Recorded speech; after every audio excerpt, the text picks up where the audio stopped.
آلہ وأصحابہ اجمعین اللہم صل علی سیدنا محمد وعلی آل سیدنا محمد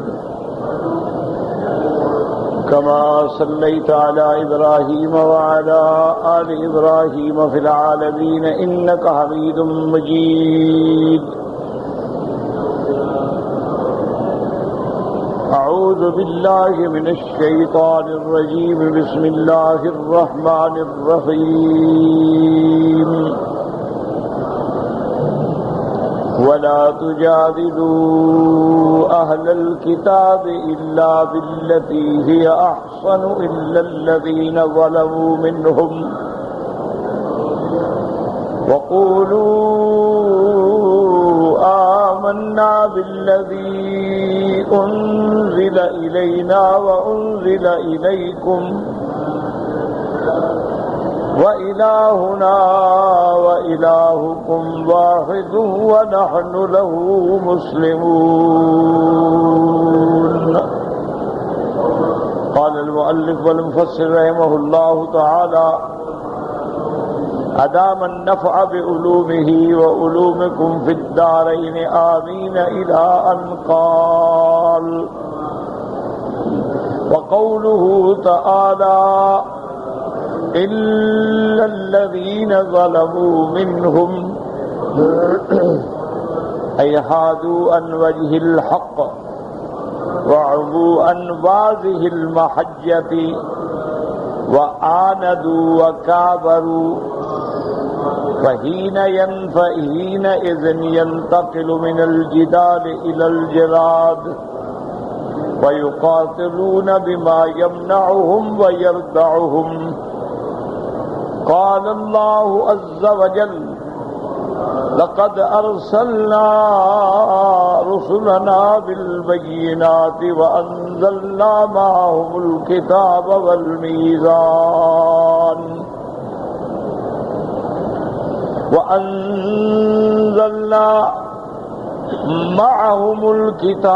والميزان ليقوم الناس بالقسط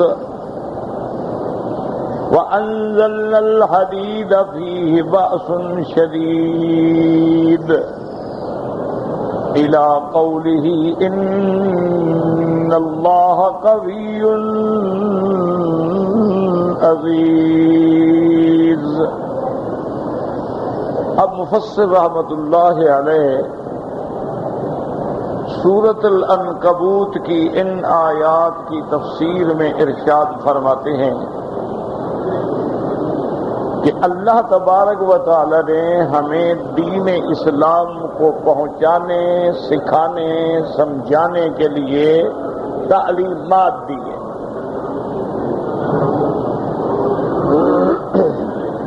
کیونکہ سب سے پہلی بات یہ ہے کہ رحمت دو عالم، محبوب دو عالم، ہادی دو عالم صلی اللہ علیہ وسلم کی نبوت جو ہے وہ تمام کائنات کے لیے،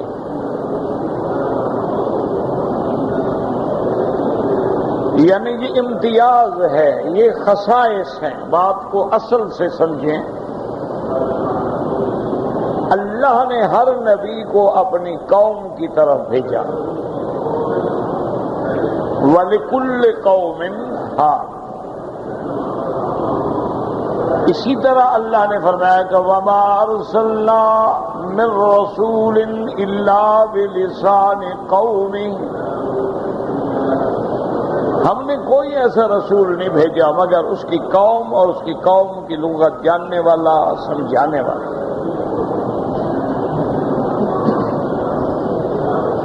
تو پہلے انبیاء علیہم السلام اپنے اقوام کی طرف بھیجے گئے، ایک خاص علاقے میں بھیجے گئے، ایک خاص مدت کے لیے بھیجے گئے. یہ شان نبوت کسی کو نہیں ملا کہ رحمت دو عالم کو عالمین کے لیے بھیجا گیا. کہ وما ارسلناک الا رحمۃ للعالمین.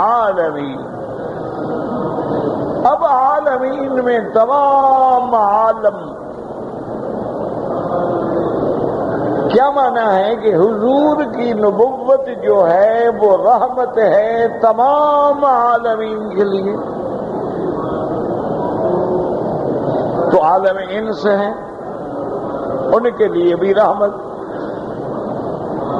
عالم جن ہیں ان کے لیے بھی رحمت. اسی طرح آپ دیکھیں کہ عالم حیوانات ہیں، حالانکہ حیوان مکلف نہیں ہے، لیکن حضور صلی اللہ علیہ وسلم کی ذات اور نبوت و صفات و خصائص ان کے لیے بھی رحمت. آپ نے دیکھا نہیں کہ اونٹوں نے آ کے حضور سے شکایت کی. اونٹ جانور ہے، لیکن ایک اونٹ آتا ہے حضور صلی اللہ علیہ وسلم کے پاؤں میں گر جاتا اور آ کے شکایت کرتا. حضور صلی اللہ علیہ وسلم نے اس کے رائی کو بلایا. آپ نے فرمایا اللہ کے بندے، تمہارا اونٹ جو ہے وہ تمہاری شکایت کر رہا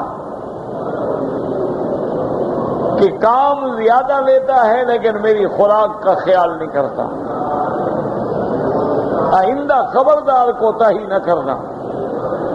حاضر یا رسول. تو اب دیکھیں اونٹ ہے، لیکن اونٹ نے بھی شکایت کی اور اس کا بھی حضور نے حل فرمایا. اسی طرح بعض روایات میں آتا ہے کہ ایک صحابی نے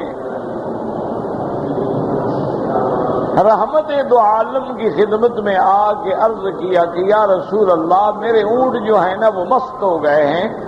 اچھا، اونٹ جب ضد میں آ جاتا ہے نا تو اونٹ کی ضد اللہ معاف کرے. اونٹ کی ضد جو ہے نا پھر اس کا مقابلہ شیر بھی نہیں کر سکتا. اسی لیے محاورات میں بھی ہے کہ فلاں جو ہے شتر کینا ہے. محاورات میں بھی لوگ مثالیں دیتے ہیں کہ فلاں آدمی جو ہے بڑا شتر کینا ہے، یعنی اس کے دل میں کینا ایسا ہے جیسے اونٹ میں ہوتا ہے.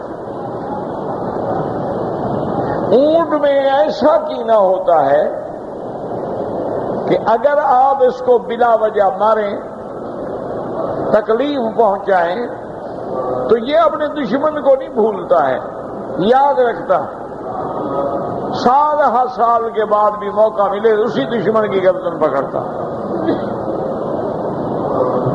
اسی طرح جب اونٹ اپنی مستی میں آ جاتے ہیں، بفر جاتے ہیں، ایسی کیفیت ہو جاتی ہے کہ وہ دیوانے ہو جاتے ہیں، اب وہ اپنے مالک کو بھی نہیں پہچانتے. یعنی اونٹ اگر تابع داری کرنے پہ آئے تو چھوٹا بچہ مہار پکڑ کے لے جائے. اونٹ اگر تابع داری کرنے پہ آئے تو آپ اس کے اوپر جتنا مرضی ہے مال لاد دیں. اور صبر کرنے پہ آئے تو 8 دن 10 دن پانی نہ ملے اونٹ چل رہا ہے.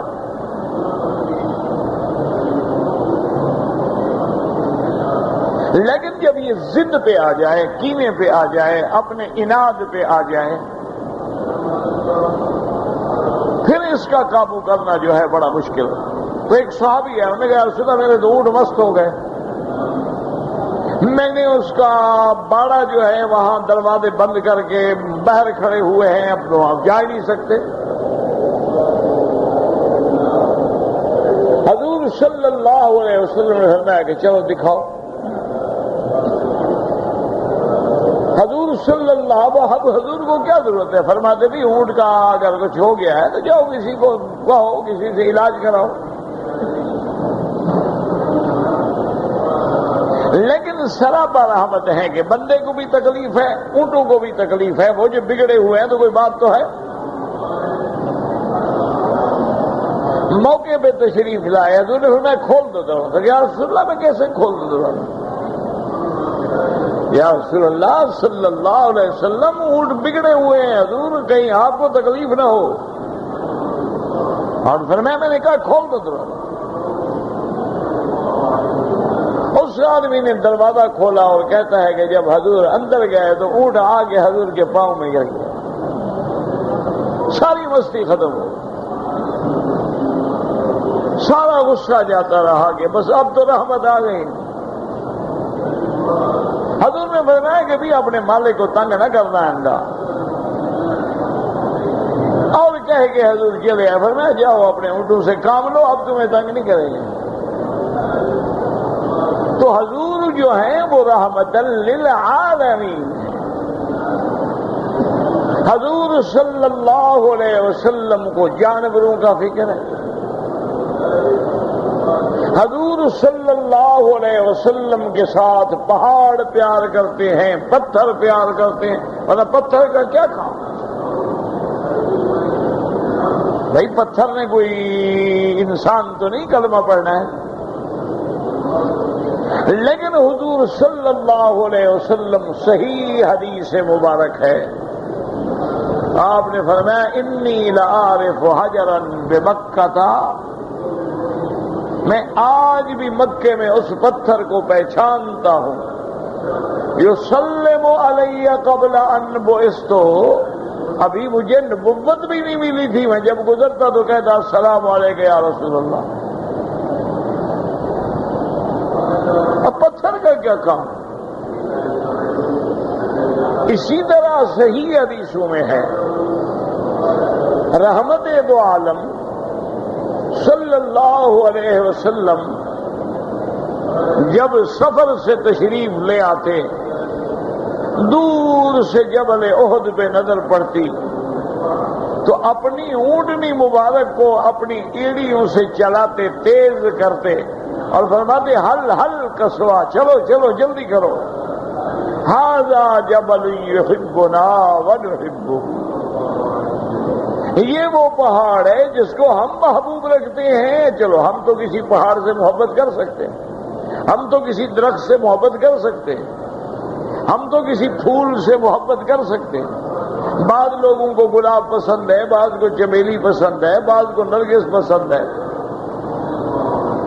بعض لوگوں کو شام کے پہاڑ پسند ہیں، بعض لوگوں کو سوئٹزرلینڈ کی ویلیاں پسند ہیں، بعض لوگوں کو ہمارے ملکوں کے شمالی علاقہ جات کے پہاڑ پسند ہیں، لیکن اصل بات اگلی ہے کہ یحبنا ونحبہ، وہ ہم سے محبت کرنا ہے، یعنی پہاڑ کا حضور سے محبت کرنا، یہ وہ پہاڑ ہے، لیکن چونکہ حضور سراپا رحمت ہیں، مجسمہ رحمت ہیں اور عالمین کے لیے رحمت ہے،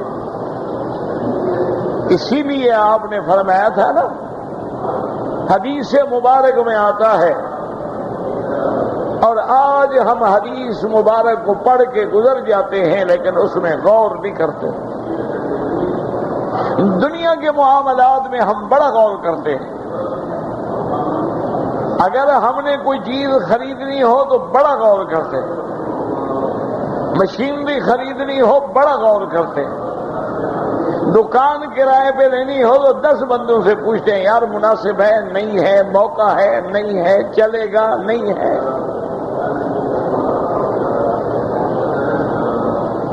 لیکن ایک حدیث رسول ہے سرکار دو عالم کا فرمان، پڑھ لیا تو پڑھ لیا، غور کرنے کی ضرورت ہی نہیں۔ تو آپ نے فرمایا کہ کوئی آدمی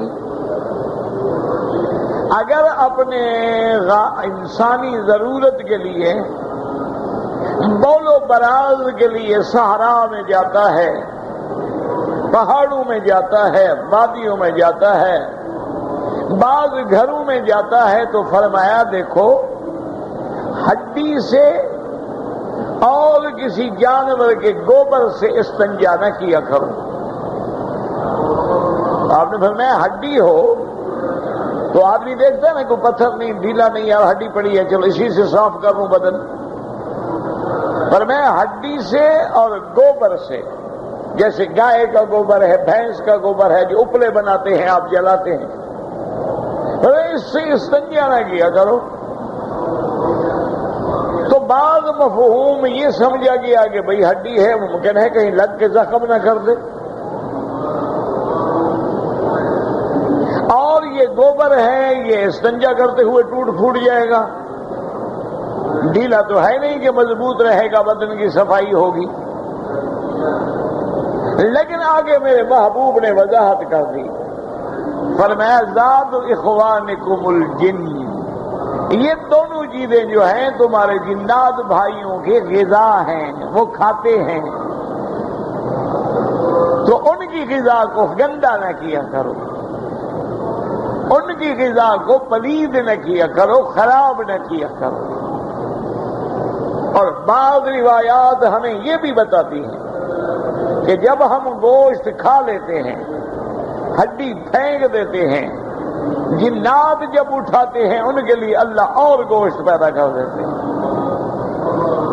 اسی طرح جب جانور کا گوبر ہے وہ مختلف گھاس کھاتا ہے، مختلف چیزیں کھانے کے بعد اس کا گوبر بنتا ہے، تو جب وہ جن کھاتے ہیں تو ان کے لیے وہی چیزیں پیدا ہو جاتی ہیں.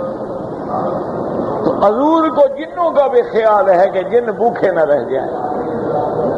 حضور صلی اللہ علیہ وسلم کو جانوروں کا بھی خیال ہے. حضور صلی اللہ علیہ وسلم کو اس کی وجہ یہ ہے کہ حضور کی بعثت جو ہے وہ بعثت عالمیہ.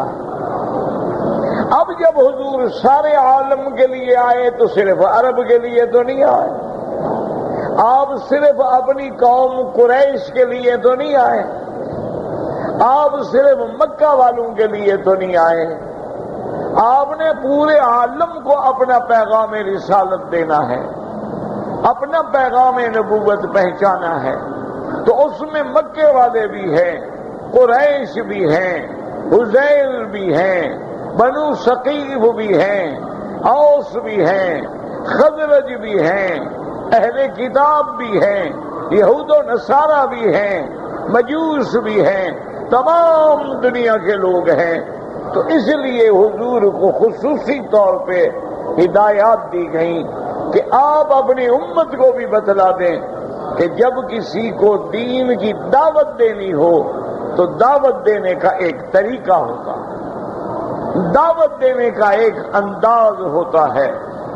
دعوت اسلام دینے کے لیے ایک اللہ نے اسلوب بیان کیا ہے کہ دانائی کے ساتھ، موعظہ حسنہ کے ساتھ، یسر کے ساتھ، تبشیر کے ساتھ، بشارت کے ساتھ، بڑی سمجھداری کے ساتھ دوسرے کو اسلام کی دعوت دے. جب آدمی اسلام کی دعوت دیتا ہے، اچھا یہی وجہ تھی کہ پہلے دور میں جہاں جہاں صحابہ گزرتے گئے، جہاں جہاں عاشقان رسول گزرتے گئے، جہاں جہاں شمع نبوت کے پروانے گزرتے گئے، وہی اسلام پھیلتا گیا. انہوں نے کوئی تشدد نہیں کیا، انہوں نے کوئی جبر نہیں کیا، انہوں نے کوئی تلوار نہیں چلائی. کوئی تاجر کے بھیس میں گیا ہے، کوئی کاروبار کے لیے گیا ہے، لیکن ان کی شکل، ان کی صورت، ان کا کردار، ان کی تعلیم، ان کا اخلاق، ان کی عبادات، ان کا معاملات، ان کی صداقت، ان کی دیانت نے مجبور کیا لوگوں کے وہ پوچھیں گے یار یہ کون لوگ ہیں. اب آپ دیکھیں کہ آپ دنیا کے کسی ملک میں جائیں، آپ دنیا کے کسی غیر ملک کا سفر کریں، اگر آپ دین پہ پابند ہیں، اگر آپ سنت رسول کے عاشق ہیں، اگر آپ رحمت دو جہاں کے دیوانے ہیں، اگر آپ شمع نبوت کے پروانے ہیں، آپ کا چہرہ سنت کے مطابق ہے، آپ کا لباس سنت کے مطابق ہے، آپ کا بولنا سنت کے مطابق ہے، آپ کا کھانا پینا سنت کے مطابق ہے، آپ کو حلال کا فکر ہے، آپ کو دائیں ہاتھ سے کھانے کا فکر ہے، آپ کے سر پہ پگڑی مبارک سجی ہوئی ہے، آپ کا لباس عین سنت کے مطابق ہے، آپ کے چہرے پہ داڑھی کا نور ہے، تو آپ جہاں گزریں گے لوگ دیکھیں گے یہ کون لوگ ہیں۔ یہ کیا وجہ ہے کہ بائیں ہاتھ سے نہیں کھا رہا؟ یہ کیا وجہ ہے کہ دائیں ہاتھ استعمال کرتا ہے؟ یہ کیا وجہ ہے کہ نوجوان ہے لیکن چہرے پہ داڑھی کا نور ہے؟ یہ کیا وجہ ہے کہ اس نے پینٹ نہیں پہنی، اس نے جین کی پینٹ نہیں پہنی، اس نے نکر نہیں پہنی، اس نے کامل لباس پہنا ہے، ساتر لباس پہنا ہے؟ یہ کون آدمی ہے کہ عورت گزرتی ہے تو آنکھیں جھک جاتی ہیں؟ یہ کون آدمی ہے غیر محرم سے بات کرنے سے ڈرتا ہے؟ یہ کون آدمی ہے جو کسی غیر عورت کو ہاتھ لگانے سے ڈرتا ہے؟ یہ کون آدمی ہے کہ وقت آتا ہے تو وضو کر رہا ہے؟ یہ کون آدمی ہے کہ ایک جہت کی طرف رخ کر کے ہاتھ باندھ کے کھڑا ہے؟ یہ اس کی زبان پہ کیا کلام ہے؟ یہ کیسے رکوع کر رہا ہے؟ تو ان کا بولنا، ان کا گزر جانا جو تھا وہ بھی اسلام کی دعوت تھی۔ اسلام کی دعوت یوں اثر کرتی ہے۔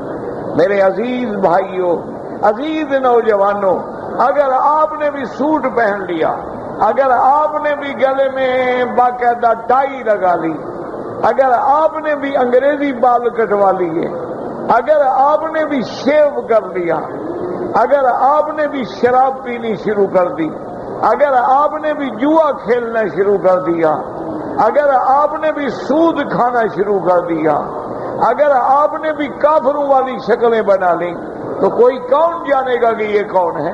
کہیں گے بھی سب آپس میں ایک جیسے لوگ ہیں۔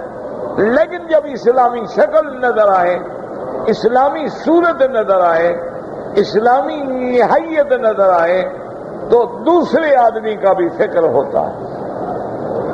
میں نے شاید پہلے بھی کبھی ذکر کیا تھا کہ ایک دفعہ پیرس میں بالکل اتفاق ہے کہ اکیلا تھا، تو رات کو تقریباً 2 بجے کے قریب مجھے دوستوں نے ہوٹل کے قریب چھوڑا۔ میں نے ان سے کہا کہ بس سڑک کراس کریں، آپ لوگ چلے جائیں، اور آپ لوگوں کو بہت لمبا ٹرن لے کے آنا پڑے گا۔ بہرحال وہ چلے گئے۔ اب جب وہ چلے گئے تو مجھے فکر ہوا، میں نے کہا بڑی غلطی کی، میں نے ان سے پوچھا ہی نہیں کہ کعبہ شریف کدھر ہے۔ اب صبح کی نماز میں تو میرے ساتھ کوئی آدمی نہیں ہوگا، اور مجھے تو جہت قبلے کا بھی پتہ نہیں ہے، اور مجھے فرانسیسی زبان بھی نہیں آتی ہے، فرنچ بھی نہیں آتی ہے، انگریزی بھی نہیں آتی ہے۔ میں نے بڑی غلطی کی بھائی۔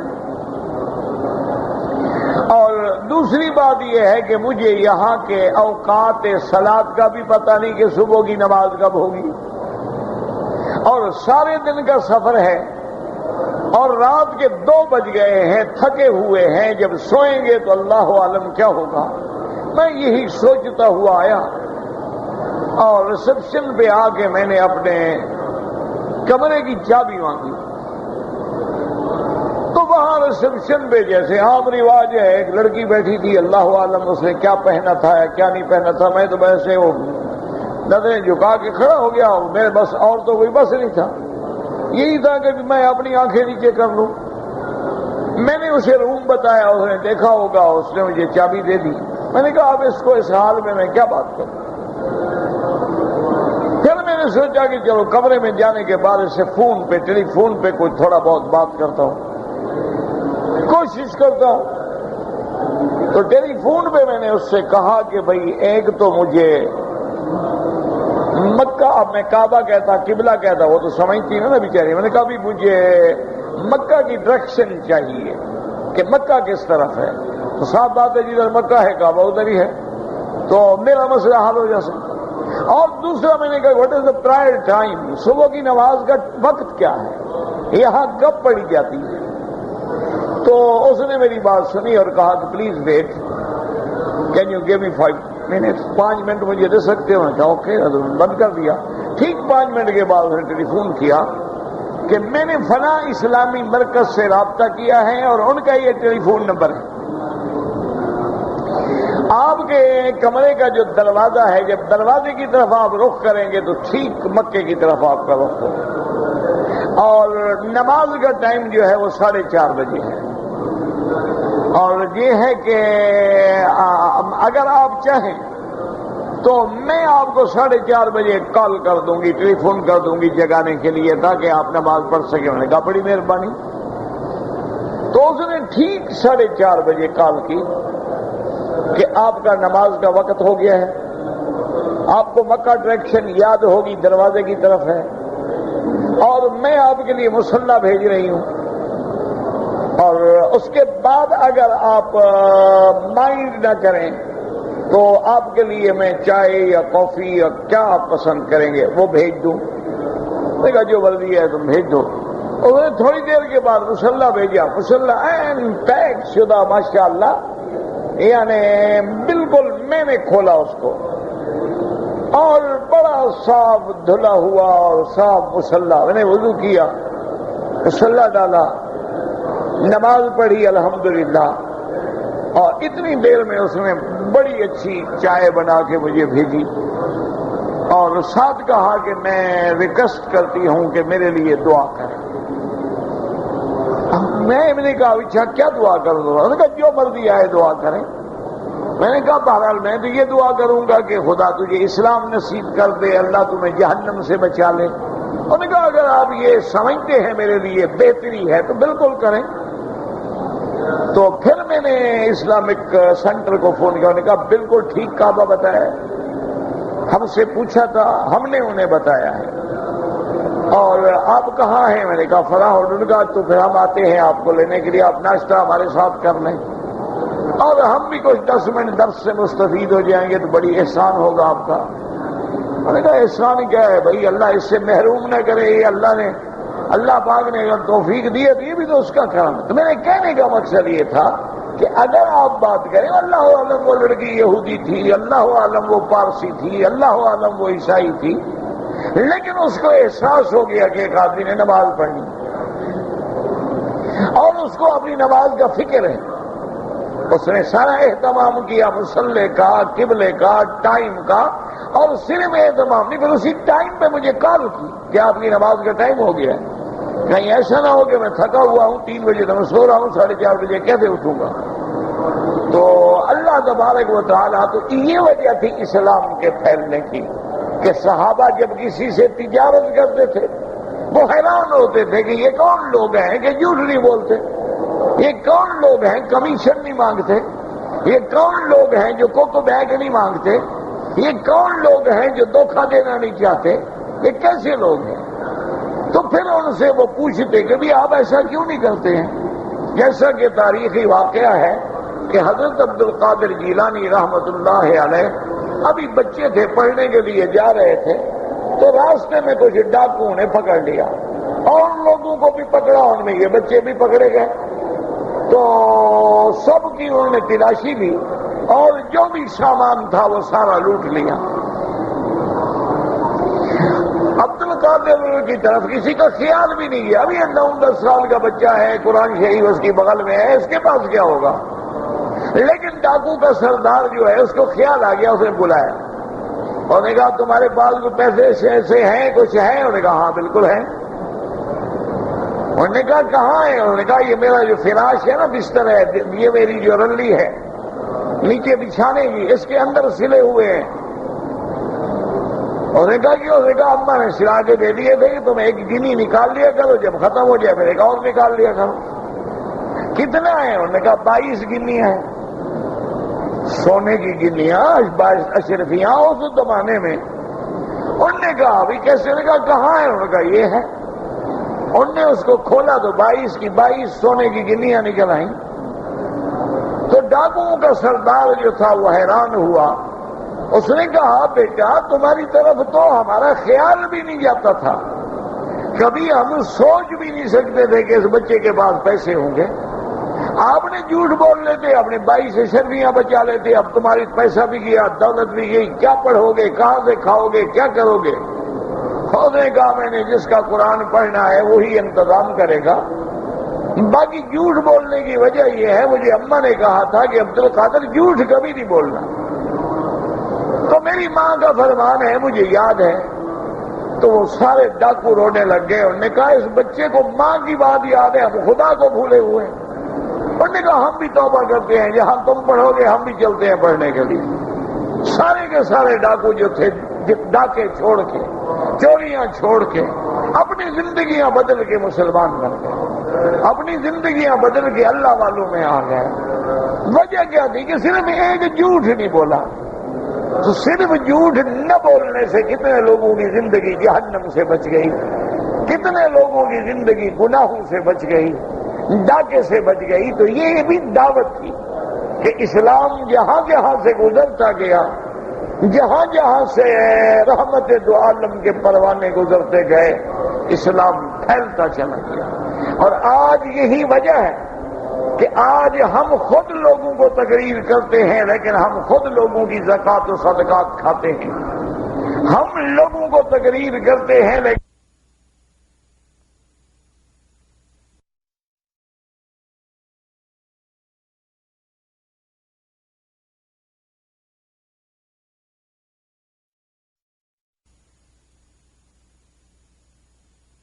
ہوتا ہے کہ یہ افسر ہے، راشی ہے، اس کی دولت رشوت سے پیدا ہوئی ہے، اس کی دعوتیں اڑاتے ہیں کہ بڑا آدمی ہے، بڑا افسر ہے، ہماری عزت بن جائے گی، ہماری شان بن جائے گی.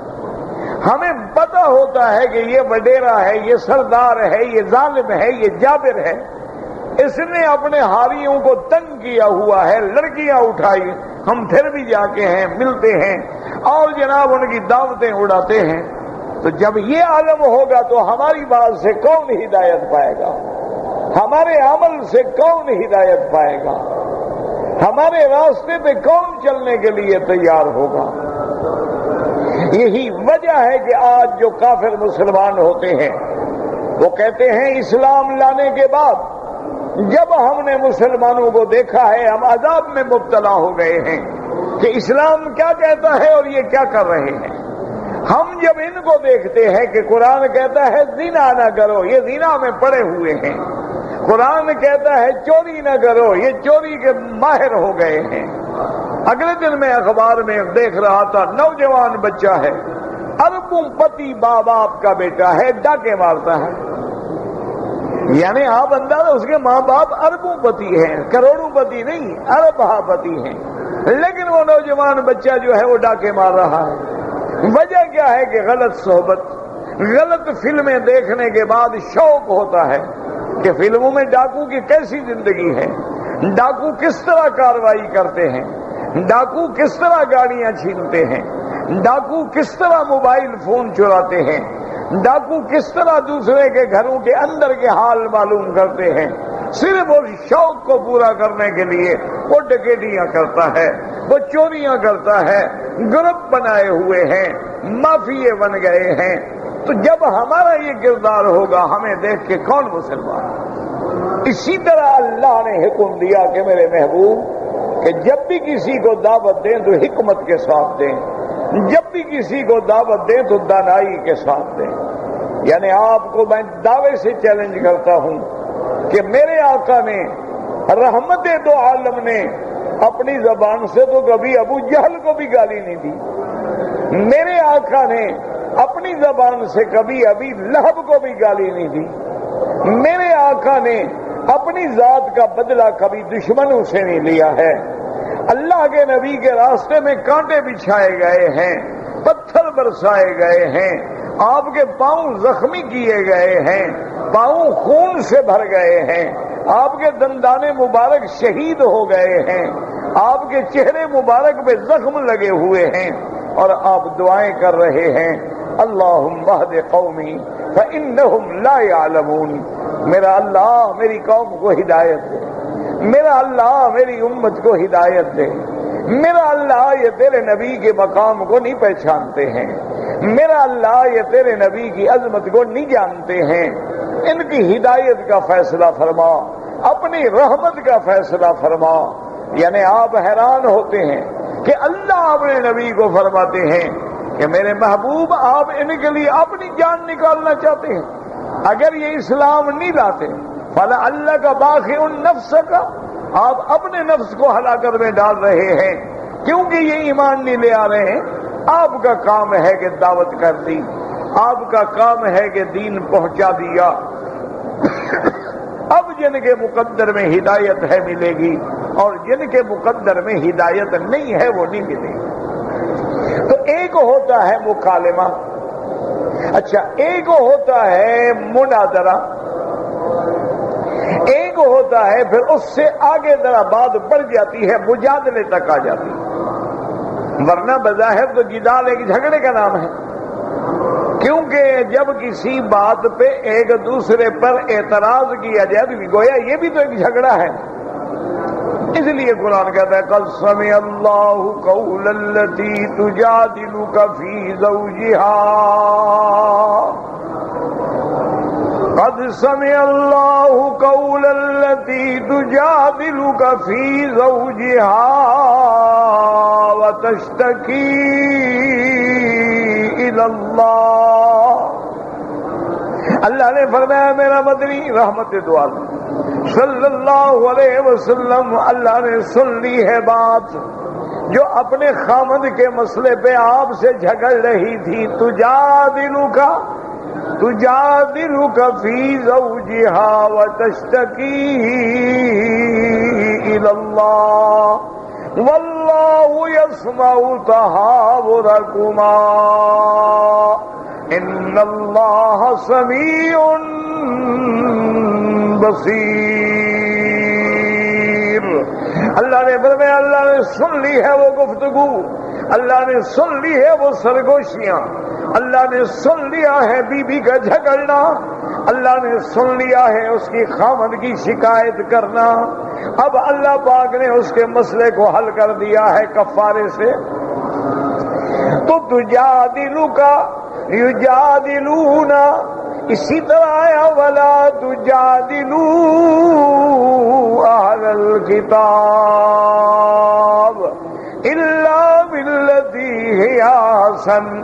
اسی طرح قرآن کہتے ہیں ما یجادل فی آیات اللہ الا الذین کفروا فلا تغررک تقلبهم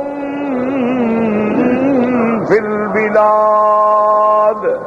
فرمایا ان الذین یجادلون فی آیات اللہ بغیر سلطان، تو قرآن میں نظر ڈالیں یجادلونک، اور یہاں فرمایا ولا تجادلوا اہل الکتاب الا بالتی ہی احسن الا الذین ظلموا منہم۔ لیکن یاد رکھو ایک جدال ہے، جیسے اللہ فرماتا ہے ما یجادل فی آیات اللہ، اللہ کے قرآن کی آیات میں جدال کون کرتے ہیں؟ جو کافر ہیں۔ کافر کا جدال کیا ہے؟ اظہار باطل اور ابطال حق کے لیے جدال کرتا ہے۔ کافر جدال کرتے ہیں کہ باطل کو سچا کریں اور حق کو جھوٹا کریں، یہ حرام ہے۔ اسی طرح کافر جو جھگڑے کرتے ہیں وہ بغیر کسی دلیل کے، بغیر کسی برہان کے، ان الذین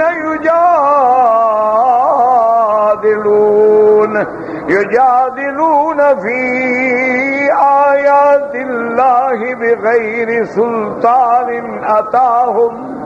اللہ نے فرمایا جو بغیر دلیل کے جھگڑا کرتے ہیں محمد مصطفیٰ، لیکن ایک جدال ہے اظہار حق ابطال باطل، حق کو ظاہر کرنا، حق کی تائید کرنا، حق کو ثابت کرنا اور باطل کو مٹا دینا۔ اور یہ جدال جو ہے یہ سنت انبیاء والمرسلین ہے۔ اسی لیے قرآن کہتا ہے کہ جب نوح علیہ السلام نے اپنی قوم سے جدال کیا، قالوا یا نوح قد جادلتنا فاکثرت جدالنا، تو جدال اگر حق ثابت کرنے کے لیے ہے تو جائز ہے، اگر حق مٹانے کے لیے ہے تو بالکل حرام ہے۔ اللہ نے فرمایا میرا مدنی آپ کا مقصد تو اظہار حق ہے، آپ کا مقصد تو احقاق حق ہے، آپ کا مقصد تو ابطال باطل ہے، آپ کا مقصد کوئی ظاہری جیت نہیں ہے، آپ کا مقصد کوئی ریا دکھلاوا نہیں ہے۔ اس لیے اگر کبھی اہل کتاب سے مجادلے کی نوبت آئے تو آسان طریقے سے مجادلہ کریں، آسان طریقے سے جدال کریں، اور اس میں کوئی لغو بات نہ ہو، کوئی گری ہوئی بات نہ ہو، کوئی اخلاقی سطح سے اتری ہوئی بات نہ ہو، اور کسی کے لیے گالی نہ ہو، کسی کے لیے دشنام نہ ہو، کسی کے لیے برائی نہ ہو، بلکہ دلائل سے، حکمت سے، مواعظ حسنہ سے، بہتر انداز سے بات کریں۔ یہی وجہ ہے کہ جن لوگوں نے رحمت دو عالم سے بات کی، یہی وجہ ہے کہ جن لوگوں نے حضور سے بات کی، وہ اخلاق کریمہ ایسا تھا، وہ آپ کی زبان مبارک سے ایسے موتی جھڑتے تھے، وہ آپ کو اللہ نے ایسا لہن داؤدی دیا تھا، آپ کو اللہ نے فصاحت صالح دی تھی، آپ کو اللہ نے جمال عطا فرمایا تھا، کمال عطا فرمایا تھا، کہ جب بھی کوئی بات کرتا تو فوراً متاثر ہو جاتا، فوراً اسلام قبول کر لیتا، اور فوراً اعتراف کرتا اشہد اللہ الہ الا اللہ واشہد ان محمد رسول اللہ۔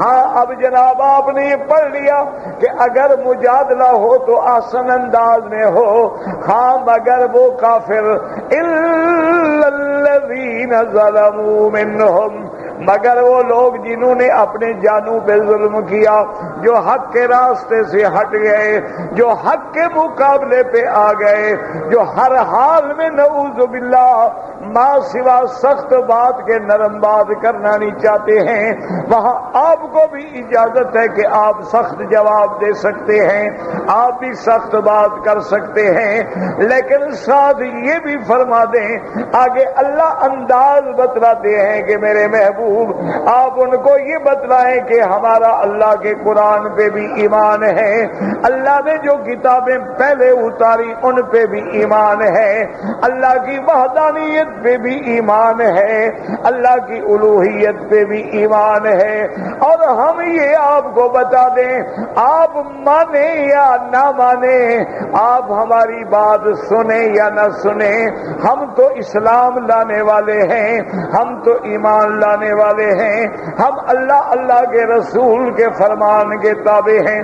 اس لیے مفسر فرماتا ہے الا الذین ظلموا منہم، اور بعض علماء نے فرمایا اس کا معنی یہ ہے کہ جو اس کے باوجود بھی لڑنے پہ تیار ہیں، قتال پہ تیار ہیں، تو پھر میرے مدنی آپ کو بھی مقابلے کی اجازت ہے، جیسے اللہ نے فرمایا تھا وَلَا تُقَاتِلُوهُمْ عند المسجد الحرام حتى يقاتلوكم فيه فإن قاتلوكم فاقتلوهم، اللہ نے فرمایا مسجد الحرام کی حدود میں قتال نہ کریں، لیکن میرا مدنی اگر کافر قتال کریں، اگر وہ آپ کو مارنا چاہیں تو اسلام یہ بھی نہیں کہتا کہ قتل ہو جائیں، پھر آپ کو بھی اجازت ہے۔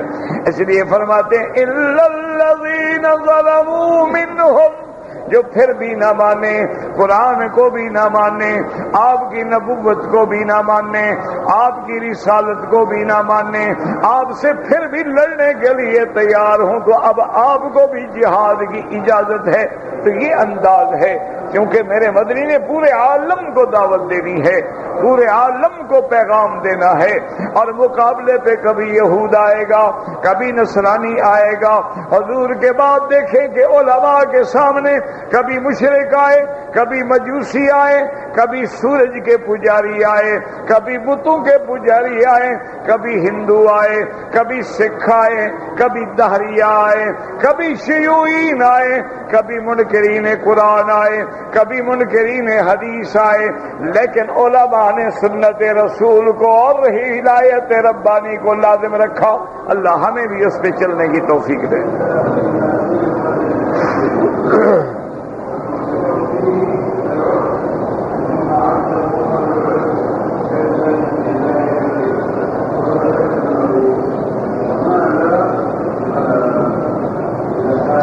کہتے جی کہ گزشتہ سال میں نے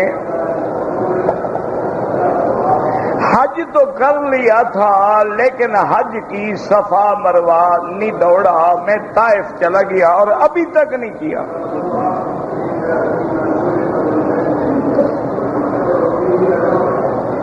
میرا بھائی، دین کو اتنا غیر ضروری تو نہ سمجھو نا کہ سال گزرنے والا ہے، اگلا حج آ گیا ہے، ابھی پچھلی صفا میں نے نہیں دوڑی۔ بہرحال علاج یہ ہے کہ ابھی نفلی طواف کرو اور طواف کے بعد اسی صفا کی نیت سے جا کے صفا دوڑ لو، استغفار کرو، انشاءاللہ کوئی دم نہیں، لیکن آئندہ ایسی غفلت نہ کرو۔ یہ ٹھیک ہے کہ حج کی صفا اگر ہم فوراً نہ دوڑیں، 10 دن بعد دوڑ لیں، 20 دن بعد دوڑ لیں، مہینہ بعد دوڑ لیں، رش نکل جائے گا، لیکن یہ معنی تو نہیں نا کہ بالکل بھول جائیں گے اگلا حج آ جائے۔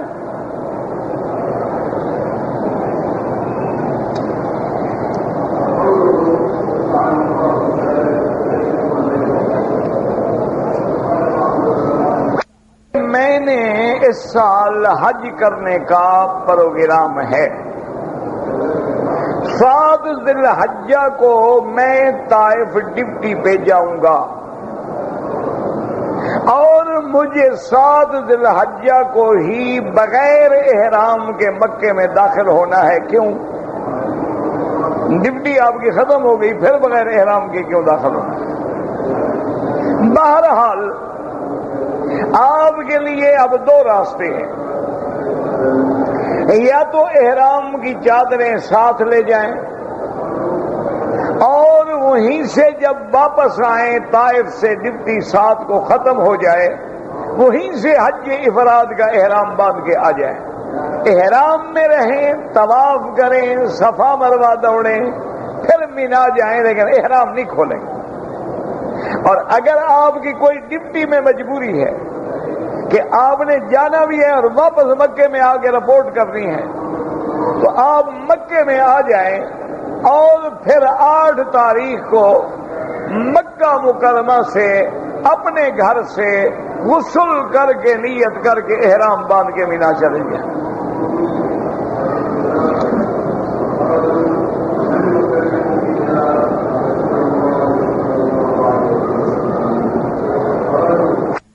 میں نے عمرہ کیا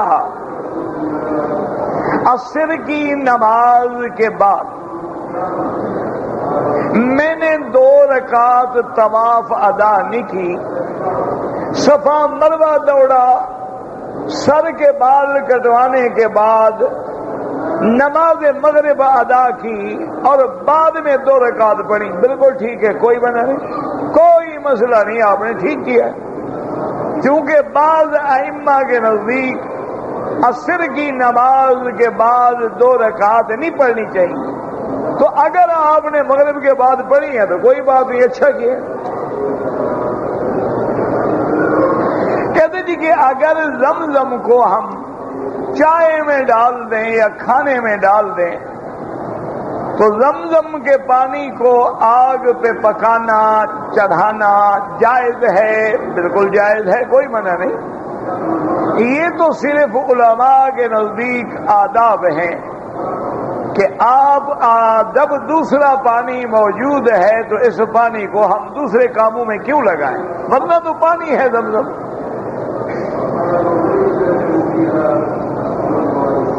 حج کرنے کے لیے حج سے پہلے عمرہ کرنا ضروری ہے؟ کوئی ضروری نہیں، بلکہ مکے والوں کے لیے تو افضل ہے کہ حج افراد کریں، کوئی عمرہ نہ کریں۔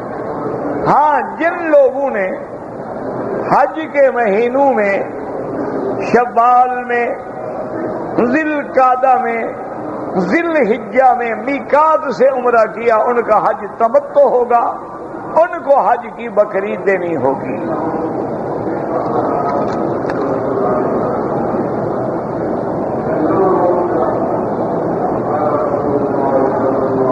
کہتے جی کہ قادیانی جو ہے وہ توفی کا معنی جو ہے موت سے کرتے ہیں، یہ ان کی غلط فہمی ہے۔ توفی کا معنی موت بھی ہوتا ہے اور توفی کا معنی پورا پورا چیز کا لینا بھی ہوتا ہے۔ ثم یتوفی کل نفس بما کسبت، یہاں کیا ترجمہ کریں گے آپ؟ اسی طرح اللہ یتوفی الانفس حین موتها والتی لم تمت فی منامها، یہاں کیا ترجمہ کریں؟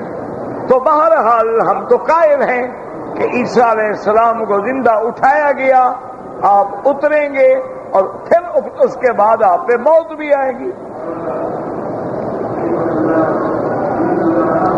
دوران نماز خانہ کعبہ کو دیکھیں، افضل یہ ہے کہ سجدے کی جگہ پہ نظر رکھیں، کیونکہ نماز جو ہے یہ بندگی ہے، عاجزی ہے، تذلل ہے، بندہ اپنی عاجزی اور بندگی کا اظہار کرتا ہے، اس کا تقاضا یہ ہے کہ نظر سجدے کے مقام پہ۔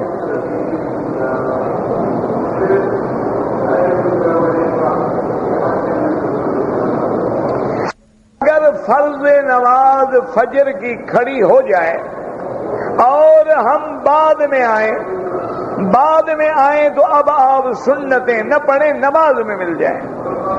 جب نماز کھڑی ہو جائے تو پھر اور کوئی نماز نہ پڑھی جائے، اور جب نماز فجر پڑھ لیں، سلام پھیرنے کے فوراً بعد 2 رکعت سنت پڑھ لیں، یا سورج نکلنے کے بعد پڑھ لیں۔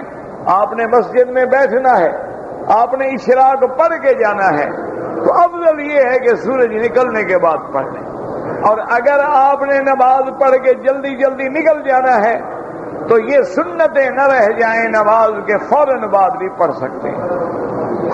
اپنی بچی کا نام نمرہ رکھا ہے، بہرحال وادی نمرہ وادی کا نام بھی ہے، کوئی ایسا مسئلہ نہیں ہے، لیکن میرے عزیز اپنی بچیوں کے یہ بگڑے تگڑے نام نہ رکھا کریں۔ آپ کے پاس حضور کی بیویوں کے نام موجود ہیں، حضور کی بیٹیوں کے نام موجود ہیں، صحابہ کی بیویوں کے نام موجود ہیں، صحابہ کی بیٹیوں کے نام موجود ہیں، تو ہمیں کیا ضرورت ہے کہ ہم کبھی ایسے ایسے نام ڈھونڈتے ہیں کہ جی بس نام نیا ہو جو پہلے کسی کا نہ، یہ کوئی بات تو نہیں ہے۔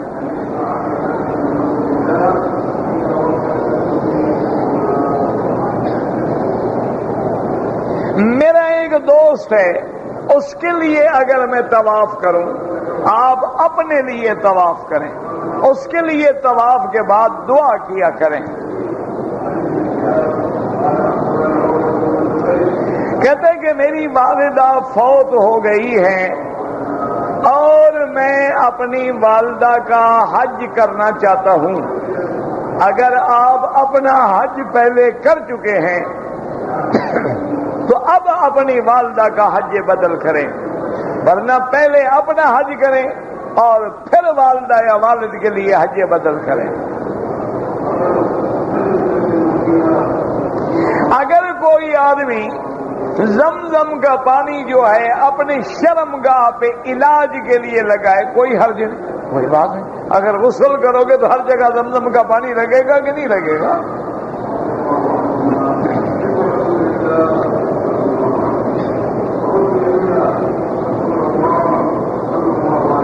بہرحال آپ نے شوال میں مدینہ منورہ سے احرام باندھ کے عمرہ کیا ہے تو ایک بکری ادا کر دیں تاکہ جھگڑا نہ رہے آپ کے حج میں۔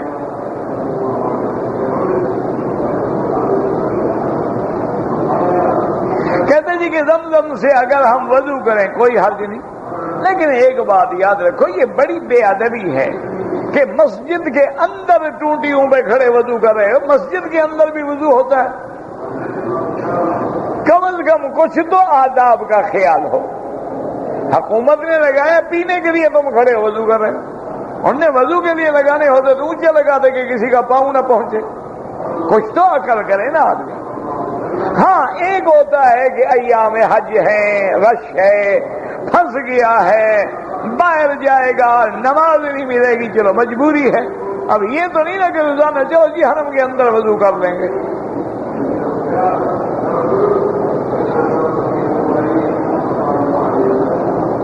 زمزم سے کفت دھوتے، پتہ نہیں کفت کیا ہوتا ہے،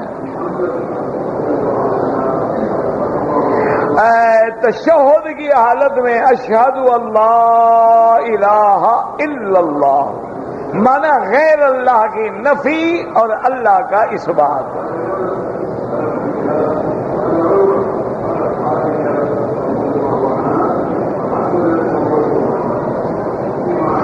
میں نے وتر کی نماز عشاء کے بعد نہیں پڑھی، میرا خیال تھا کہ میں تہجد کی نماز کے ساتھ وتر پڑھوں گا، لیکن دیر ہو گئی، آنکھ دیر سے کھلی۔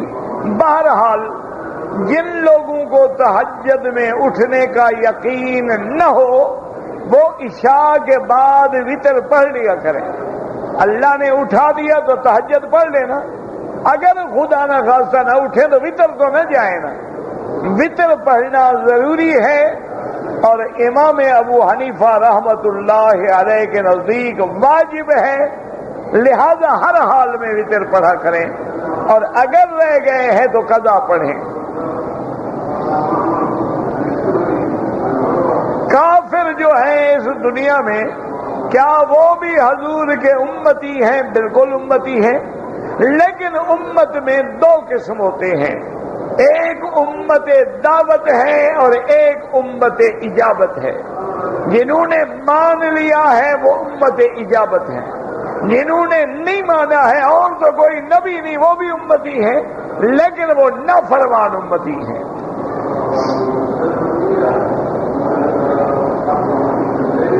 کہتے ہیں جی کہ قرآن کہتا ہے کہ لا تقتلوا اولادکم خشیت املاک، بھوک کی وجہ سے۔ لوگ جو تھے نا کہتے بچے زیادہ ہو جائیں گے، لڑکیاں مال ڈالو، کچھ تو کمی ہو، کہاں سے کھائیں گے، کہاں سے کمائیں گے۔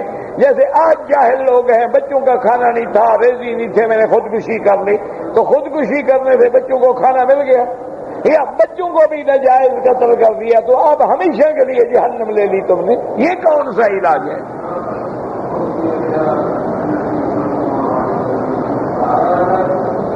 هذا البلد الف لام معرف مراد ہے مکہ، هذا بلد وہاں تنوین ہے، تعظیم مراد ہے۔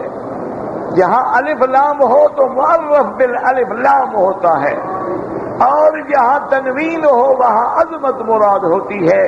جیسے لولا نزل هذا القرآن على رجل من القریتین عظیم، یعنی على رجل عظیم، تو اس لیے تنوین جو ہے وہ تعظیم کا بھی فائدہ دیتی ہے، تنوین جو ہے وہ تقلیل کا فائدہ بھی دیتی ہے، تنوین جو ہے وہ تکسیر کا فائدہ بھی دیتی ہے۔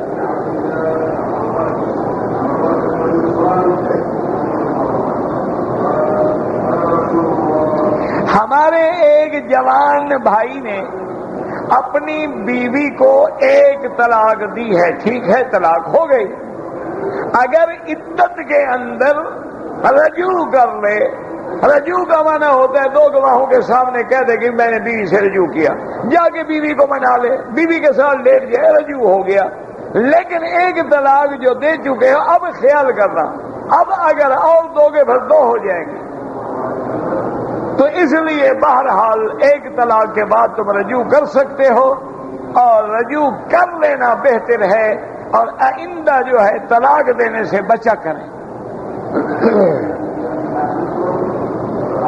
کہ ایک آدمی نے رمضان المبارک میں روزے کی حالت میں نسوار رکھ لی، وہ کہتا ہے کہ روزہ نہیں ٹوٹا۔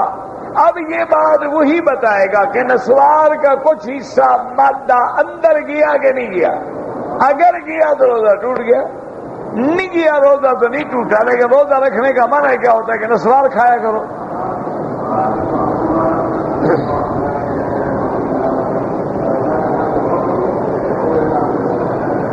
اصل میں ہمارا کوئی پٹھان بھائی ہوگا نا، ان کے لیے نسوار سب سے بڑا مسئلہ ہے۔ اس کو کہو نا 3 دن روزہ رکھو، پانی نہ پیو، کھانا نہ کھاؤ، کہے گا ٹھیک ہے وہ نسوار رکھے گا۔